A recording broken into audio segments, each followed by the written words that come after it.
আসসালামু আলাইকুম রহমতুল্লাহ। বিসমিল্লাহির রহমানির রাহিম। স্বাগত জানাচ্ছি এমএনজে কুকিং স্টুডিওতে। আজকের পর্বে তৈরি করে দেখাবো কাপকেক। খুব মজার এই কেকটা তৈরি করতে যা যা লাগছে সম্পূর্ণ দেখাবো এবং পুরো ভিডিওটা দেখার অনুরোধ জানাচ্ছি। আমার যারা সম্মানিত সাবস্ক্রাইবার এবং ভিউয়ার্স, আমি সত্যি তাদের প্রতি অনেক অনেক বেশি কৃতজ্ঞ তাদের আন্তরিক সাপোর্টের জন্য। প্রথমেই আমি একটা মিক্সিং বোল নিয়ে নিলাম, দিয়ে দিচ্ছি রুম টেম্পারেচারে থাকা 2টা ডিম।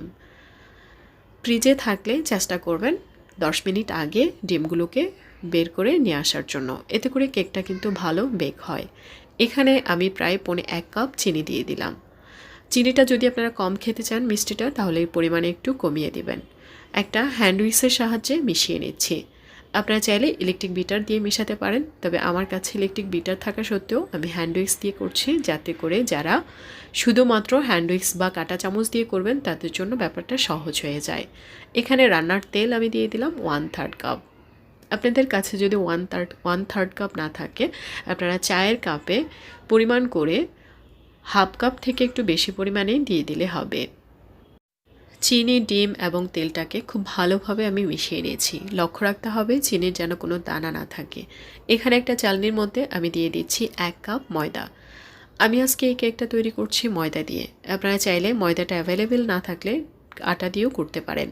এখানে আমি 2 টেবিল চামচ কোকোয়া পাউডার এবং 1.5 চা চামচ বেকিং পাউডার দিয়ে চেলে নিচ্ছি। চেলে নেব একদম লাস্ট পর্যন্ত।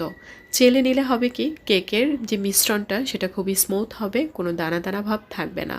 অবশ্যই চেষ্টা করবেন একটু চেলে নেওয়ার জন্য। চেলে নিতে নিতে আমি 3টে স্টেপে এই ব্যাটারটাকে মিশাবো।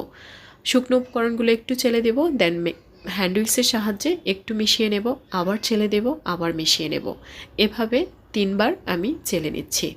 এই কাজটাও কিন্তু কেক তৈরির ক্ষেত্রে অনেক অনেক ইম্পর্ট্যান্ট। অবশ্যই এইভাবে মিশিয়ে নিতে হবে। আমরা যারা নতুন কেক তৈরি করব তাদের জন্য পরিমাপ সঠিক রাখা বা স্টেপগুলো ফলো করা অনেক অনেক বেশি গুরুত্বপূর্ণ। তো বন্ধুরা, অবশ্যই এভাবে তৈরি করলে আপনারাও সফল হবেন। এখন আমি দিয়ে দিচ্ছি 1/3 কাপ লিকুইড মিল্ক। জাল করা ঠান্ডা দুধটাকে আমি দিয়ে দিচ্ছি। আপনারা চাইলে হালকা কুসুম গরম দুধটাও ইউজ করতে পারেন। এখানে আপনাদের পছন্দ অনুসারে আপনারা গুঁড়া দুধটাও ইউজ করতে পারেন। আমার এই মুহূর্তে দেওয়ার প্রয়োজন বোধ মনে করছি না, সেই জন্য আমি এটাকে অ্যাভয়েড করলাম। দিলে কিন্তু এটার টেস্টটা খুব ভালো আসে। এখানে আমি আরও একটা শুকনো উপকরণ মেশাবো, সেটা হচ্ছে কফি। আমি এখানে আজকে প্রায় 2 টেবিল চামচ কফি অ্যাড করব। প্রথমেই যেই শুকনো উপকরণগুলো আমি মিশিয়েছি সেগুলোর সাথে কফিটা দিয়ে দিলে ভালো হতো, বাট আমার মনে ছিল না। যাই হোক, আমি সামান্য পরিমাণে একটু লবণ দিয়েছি। আর এই মুহূর্তে সেই একই চালের মধ্যে 2 টেবিল চামচ কফি দিয়ে দিলাম। আর অবশ্যই এটাকে চেলে দিতে হবে। কফিটা দিলে এটার টেস্টটা খুবই ভালো আসবে। চকলেট প্লাস কফির খুব মজার একটা কম্বিনেশনে আজকের এই কাপকেকটা আমি তৈরি করছি। এখন মোলটাকে রেডি করে নিচ্ছি। মোলটা আমি জাস্ট হালকা একটু তেল দিয়ে হাতে 4-5টা ছড়িয়ে দিচ্ছি। বসিয়ে দিচ্ছি এই ছোট ছোট কাপকেকের এই পেপারগুলো। এগুলো আপনাদের হাতের কাছে অ্যাভেলেবেলই না থাকলে শুধুমাত্র এই মোল্ডেও তৈরি করতে পারেন, বা এই ব্যাটারটা দিয়ে ছোট ছোট বাটিতেও কিন্তু আপনারা গ্যাসের চুলায় বা মাটির চুলায় তৈরি করে নিতে পারেন। কেকের ব্যাটারটা সম্পূর্ণ মোলটাকে ঢেকে বা ওভার করে দেওয়া যাবে না, এতে করে এটা যখন ফুলে উঠবে তখন কিন্তু পড়ে যাওয়ার সম্ভাবনা থাকবে। আমি এখানে 6টা কাপকেক তৈরি করেছি, আর বাকি ব্যাটার দিয়ে আমি বড় সাইজের একটা কেক তৈরি করে নিয়েছি। এই পর্যায়ে কেক মোলটাকে একটু ঝাঁকিয়ে নিতে হবে ভেতর থেকে বাতাসটা বের হওয়ার জন্য, তাতে করে ভেতরে আর বড় বড় ঘর্ত হবে না। যাই হোক, আমি কেকটাকে টোটালি বেক করার পর নিয়ে আসলাম। কেকটা আমি বেক করেছি ওভেনে, ইলেকট্রিক ওভেনে। আপনারা চাইলে চুলায় তৈরি করতে পারেন।